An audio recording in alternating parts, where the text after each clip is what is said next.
And we welcome you into the show today. Very excited to have Van Lathan, who, if he looks familiar for folks watching, and when you hear him, you're definitely going to know who we're talking to.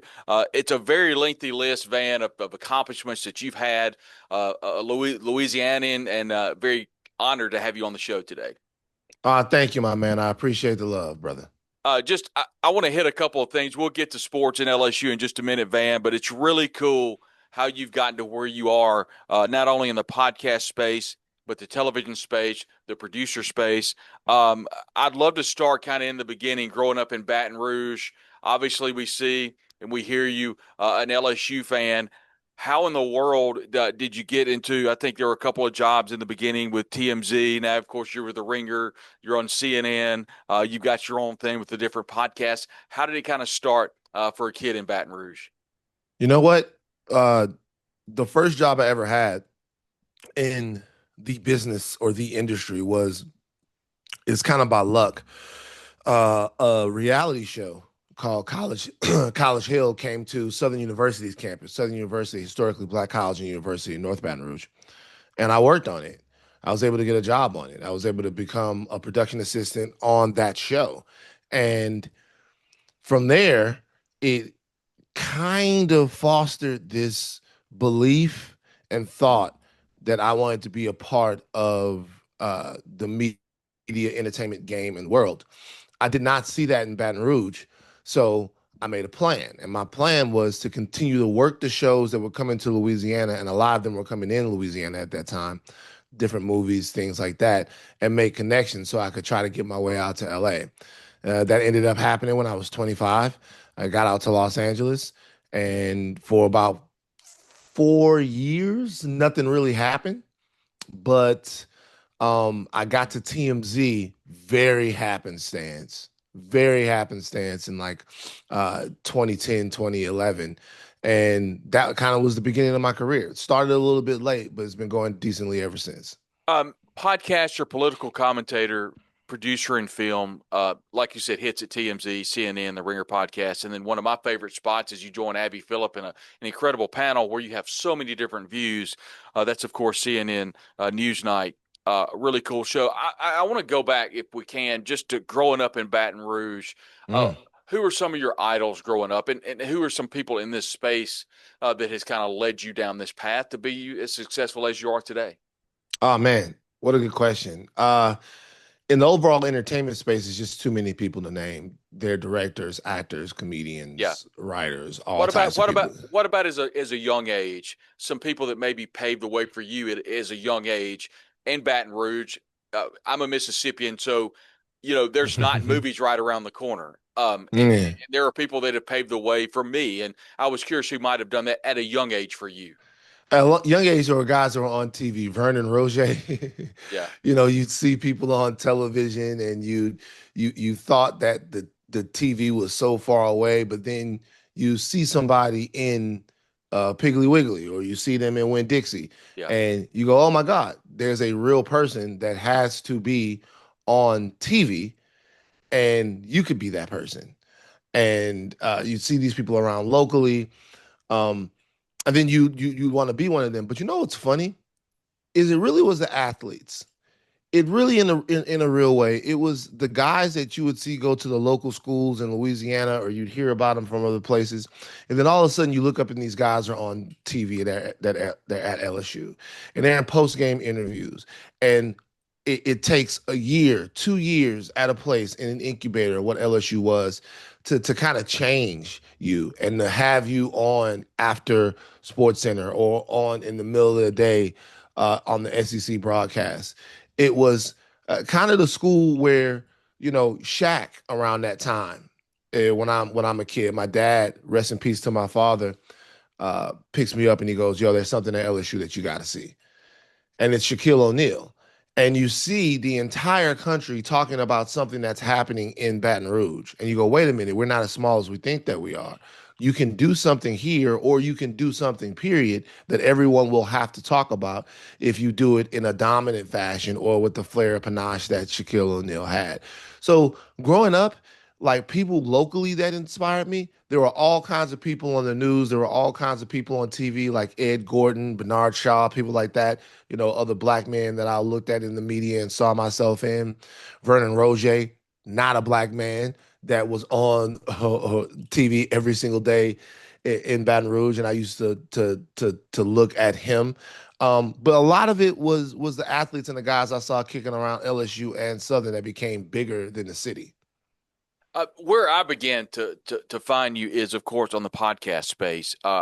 Before we get to podcasts, I'd love to ask you, Van, Two Distant Strangers. I know Oh wow. that was a project that you were a part of. Best live action short, an Academy Award, the 93rd Academy Award. Take me through that process and how you became a part of that, and how rewarding that was for you and your team to be awarded an Academy Award. Yeah, it was. I appreciate the question. It's in 2020. There's a group of us that are forced together because obviously of the circumstances of the pandemic and the fact that nothing was around. So what you'd see is a group of people, my production company, in the backyard of Lawrence Bender's house. Lawrence Bender is a legendary Hollywood producer and a dear, dear friend. He produced Pulp Fiction, Mm-hmm. basically every Quentin Tarantino movie up until after Inglourious Basterds, and had a big backyard. We would spend a lot of time at his place, and we would talk about ideas and what we were going to do after, and how long this was going to last, and how long there was going to be essentially no Hollywood or no any of the things that kind of make LA.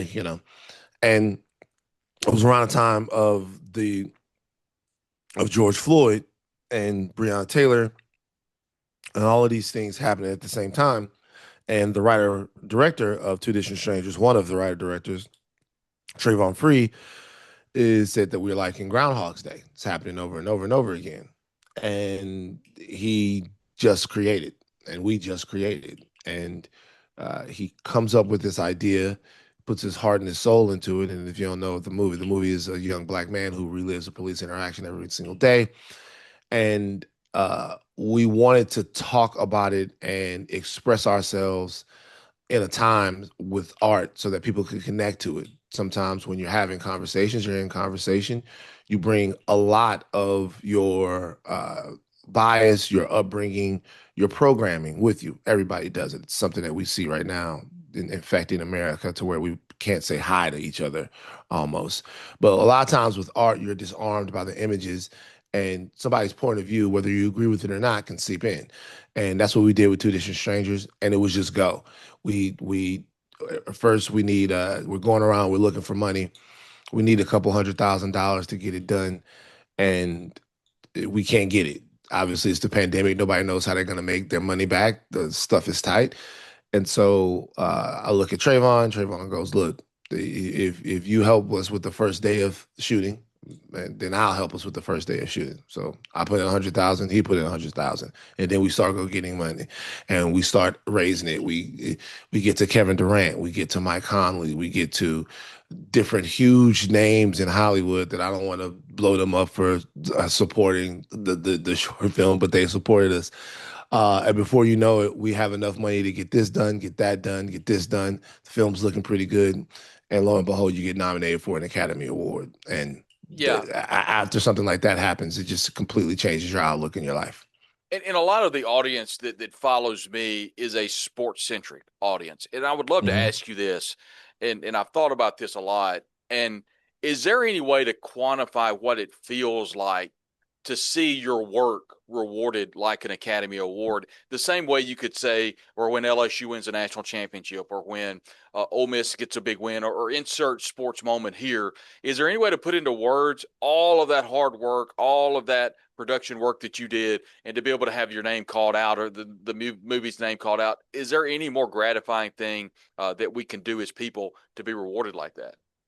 I'm gonna say something stupid, and you guys aren't gonna believe me, but there's nothing like watching LSU win a national championship. Yeah. I know that sounds dumb. Everything that I've won personally is very gratifying, and I hope to win more stuff and do more stuff. But I'm from right up the road. LSU winning a national championship. I just want to say, sit this to the side.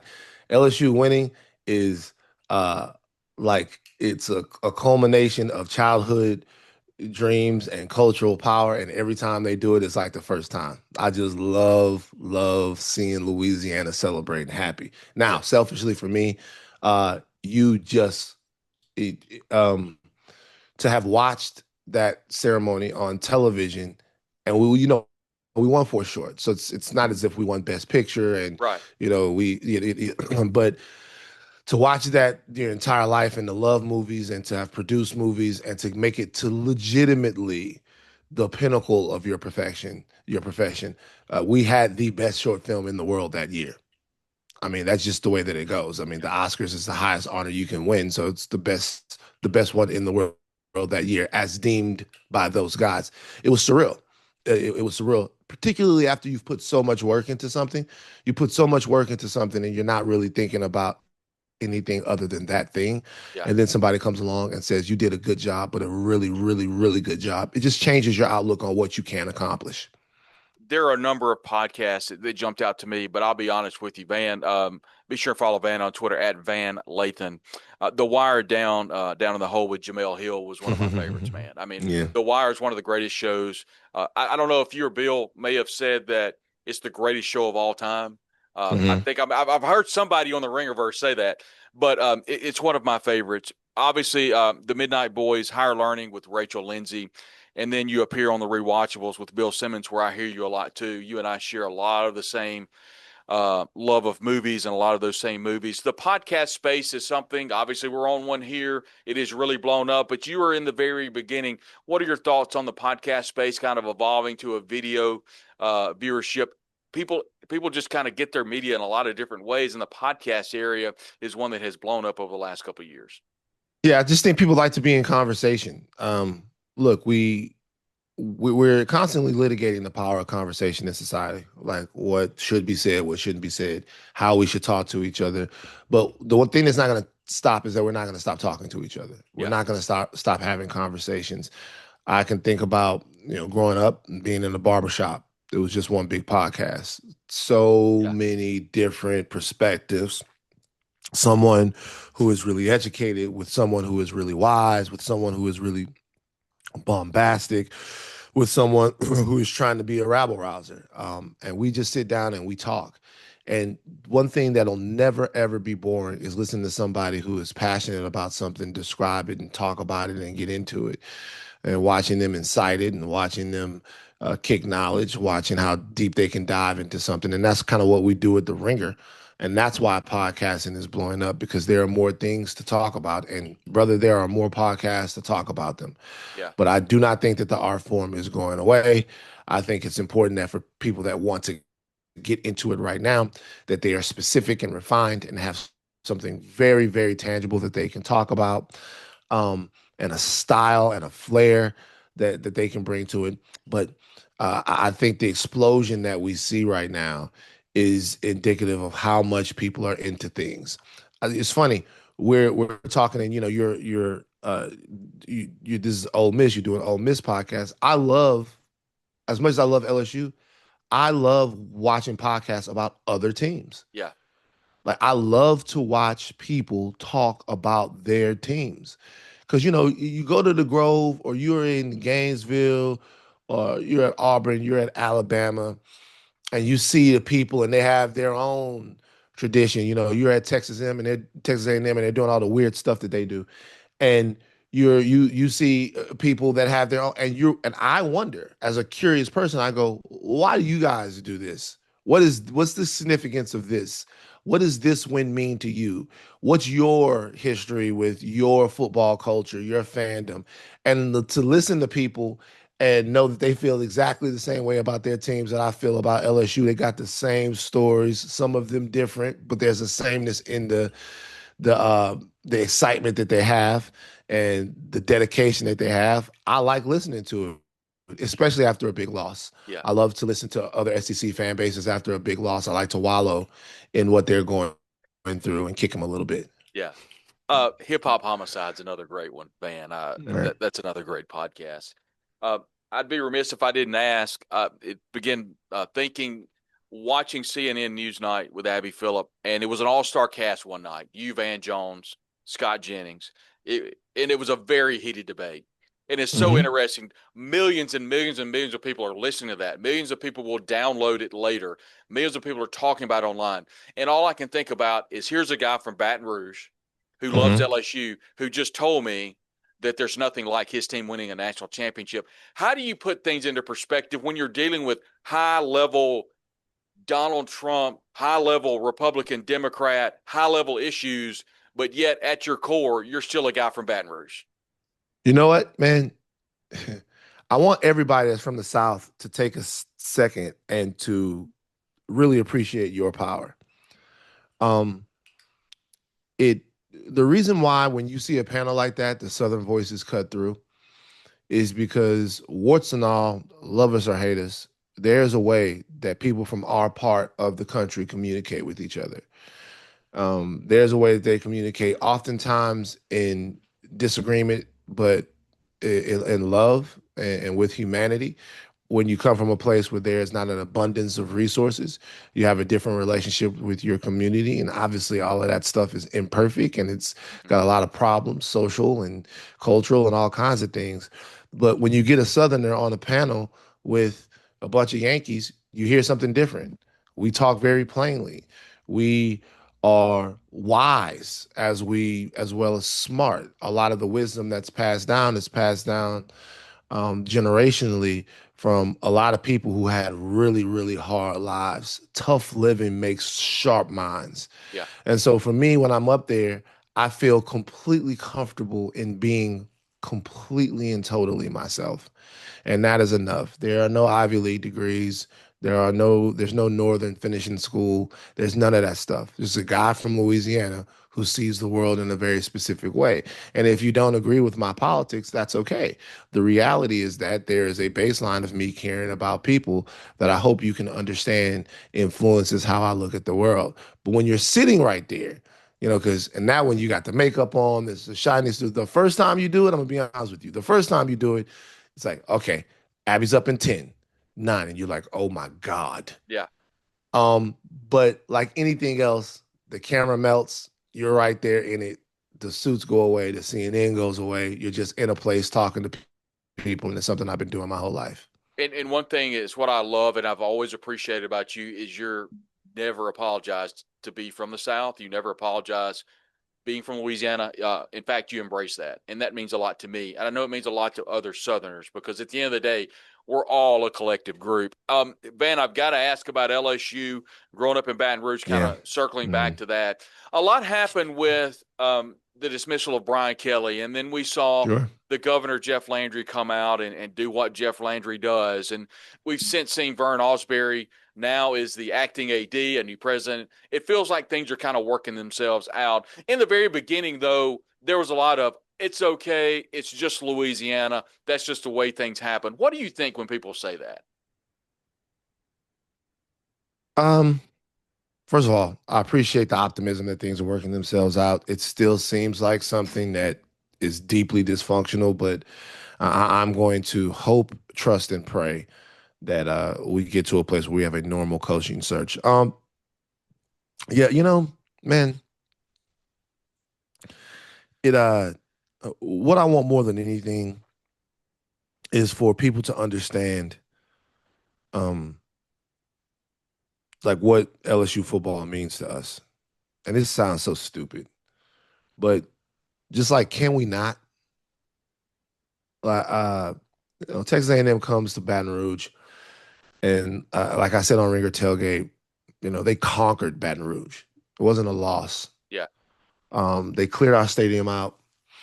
There was disarray on the field in terms of our athletes being on the field for the alma mater or not. So after that day, we didn't even know how to properly honor LSU. There was just a fraying, a breaking, there was a snapping. And as a fan, I felt something. And I could tell there was a breaking point. And so there had to be a change made.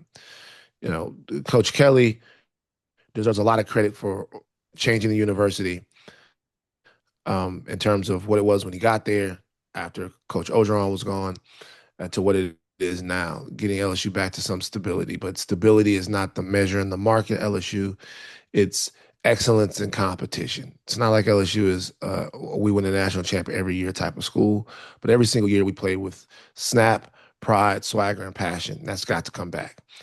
I hope people put that first. I hope Governor Landry puts that first. I hope the brass at LSU and the brass in the state put that first. Uh, there are plenty of other things right now that have to be infected by politics, that have to be taken over by the divisive political climate in the country. Plenty of things, and there are plenty of fights that we have to have. Just let us have Saturday, please. Yeah. Just let us have Saturday. Just don't think about all of these things when you're trying to go pick a coach. Go pick a coach that's going to be meaningful in the young men's lives. Go pick a coach that is going to be able to work with the NIL collective. Go pick a coach that's going to establish culture, respect, and pride at LSU. And please do it for the sake of the people in Louisiana and nothing else. The LSU fans all over the world, all over the country that watch the team, just for one thing, one time, just put something above the political divide, above the politics. Just think about Tiger Stadium at night on a Saturday in October or November and go out and get us a coach that we can have fun watching our team. That's what I hope. It's the only thing that actually makes me romantic. Well, besides the lady that's sleeping in the other room, but it just to think about something more than you and think about us and the Tigers. And if they do that, I think that we'll be okay. People are always going to want to play for us. The kids in Louisiana are always going to want to play for us. People are always going to watch us. Um, but I just can't. I was disgusted to see the way some people in the state injected themselves into our coaching search and made it about politics when it's really about culture.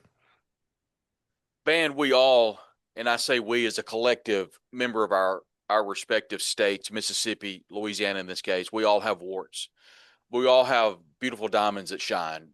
And Louisiana is a place, you look at New Orleans, a place that my wife and I frequent, a place that we love. Tiger Stadium is like no place on earth. It's Saturday night in Death Valley, and you hear it never rains in Tiger Stadium. Growing up in Louisiana, Van, I would love to get your overall thoughts. What makes, and this is kind of a broad question, but you're the perfect person to ask, what makes Louisiana so special with the food, the music, the unending pride you have for not only your university, your state, but what makes Louisiana one of the coolest places in the world? You know what's funny is I'm gonna say a word, and the word is charged, but the answer is it's the only answer. And I know that you guys, when I keep my politics and stuff like that to the side, but you know what it is? It's the diversity. And let me tell you why I mean. I know you guys, some of your ears are burning. Don't put. Let me tell you what I mean. Louisiana is an amalgam of several different cultures that are coming together at one Yeah. time. There's a French culture that is brought from the French that are coming over, but also from the Acadian people who are kicked out of Canada and come down there. But then there's also a Haitian culture, right? There's also a Native American influence. There's a mix of old tradition that came from a lot of different places that colonized Louisiana and made a special food, made a special people, made a special feeling. And it all came right there. But it was a mix of things. And that mix of things becomes the identity. That becomes the identity. The diversity is the identity. The fact that it's a little French, it's a little Spanish, it's a little Haitian, you know, you get the Creole influence. The state for a while had its own race. There was white, black, and then Creole people that were different. They had their own caste system, their own tiers, and everything is different and special. And there's one more thing about Louisiana that people don't understand. We don't gatekeep our culture. We don't. Amongst each other, we do. Like your gumbo isn't very good. You put this in it and all that stuff like that. But if you come from our state, we go, here, try this. Yeah. We go, let me show you this. Let me put you here. Let me show you this. We want you to see the beautiful array of cultural technology that uh, we have um we have invented. And with all of those different forms of people are different forms of celebration that are meshing together. And that's what you get when you at Tiger Stadium. That's what you get when you in South Louisiana. That's when you get when you in the middle of the state, when you cross the basin. That's when you get when you down south of New Orleans. They have their own way of doing things. I'm fishing freshwater. They fishing like salt water. That's what you get in all of that. When you get to Tiger Stadium on a Saturday, all of those things combine. Everybody from all over the different parts of the state drinking together. We like to drink, eating, doing all of this, all to celebrate LSU. And that's what makes it special. What makes it special is the expression of uh, the South Louisiana culture, be it the Cajun culture, be it the South Louisiana Black culture, be it any different types, the people from the piney woods of North Louisiana, all of that stuff coming together to exist together at LSU and celebrate LSU is what makes the state so singular. We have a culture that doesn't exist anywhere else. It's only right there. And it's a celebration of that when you're in Tiger Stadium. That's a perfect answer, and you're the perfect person to ask that. And Van, I could not have enjoyed this anymore. Thank you so much for taking time out of your day to join us here on the show. He's Van Lathan. You can see him all over the place. TMZ, of course, he was there. He was. You can see him on Wait. TMZ. Before we go, Yeah. no Lane Kiffin talk. Well, Van, give me your Lane Kiffin spiel real quick. Tell me Real what you quick, think. Real quick, real is he quick. going to Florida? He's got LSU.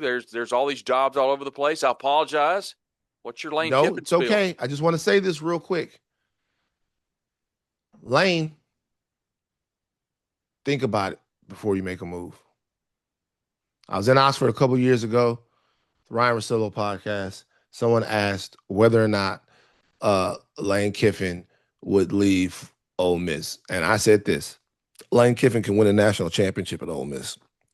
A national championship at Ole Miss right now in the state of American football and the sport of American football would be more meaningful than a national championship almost anywhere. It's not that anyone wouldn't love to have Lane Kiffin as their coach. And I'll be quick and I'll be brief. Before you leave the situation that you have right now in Oxford with stability, investment, and something different at Ole Miss that I haven't seen before, which is a specific swagger. I remember the great Ole Miss teams of my youth. I remember Laquan Treadwell and Robert and Kintiche, and I remember all the players. I remember beating Florida. I remember all the Ole Miss stuff. I remember the '03 team with Eli Manning and all of that stuff. I remember Ole Miss when they've had good teams, but they have something different now, which is a belief in Ole Miss football, identity of Ole Miss football. They kind of look a little swaggy. They look a little swaggy Yeah. there in the sip. So, before you look for greener grass, just stand in your front yard with your coffee and look around a little bit and try to appreciate just how green your grass is right now. Because I think if Lane Kiffin is honest, he just probably won't find very many better situations than one he's in right now. That's all I would say. Yeah. He's got a great spot. And Van, his son, Knox Kiffin, as you know, is quarterback at the local high school. They're undefeated in their division. As we record, they won a big conference game over nearby Starkville. The Little Egg Bowl is back in Oxford. So the family dynamic has changed. He's got 5 houses in Oxford. And so it's definitely something to watch. Five. Van, we appreciate your perspective. It's definitely cool to get to watch that. Yeah, man. Yeah, man. I enjoy. I think a lot of LSU fans are annoyed by playing competitive games with Ole Miss every year. I enjoy when these teams are up. I don't care who else is good. I just care that we're better. So let's get back to being better. But if I was Lane Kiffin, I would think strongly about staying in Oxford. Van, it's been a privilege. Thanks for jumping in with us for a No few problem, minutes. man. It's been so much fun, and we look forward to talking with you down the road. You can follow him on Twitter/X at Van Lathan, and you can hear him on all these different podcasts, a part of the Ringer Network, and of course, see him on one of my shows that I enjoy, CNN Newsnight with Abby Phillip. Van, thank you very much. No problem, my man. Peace. Stay fab.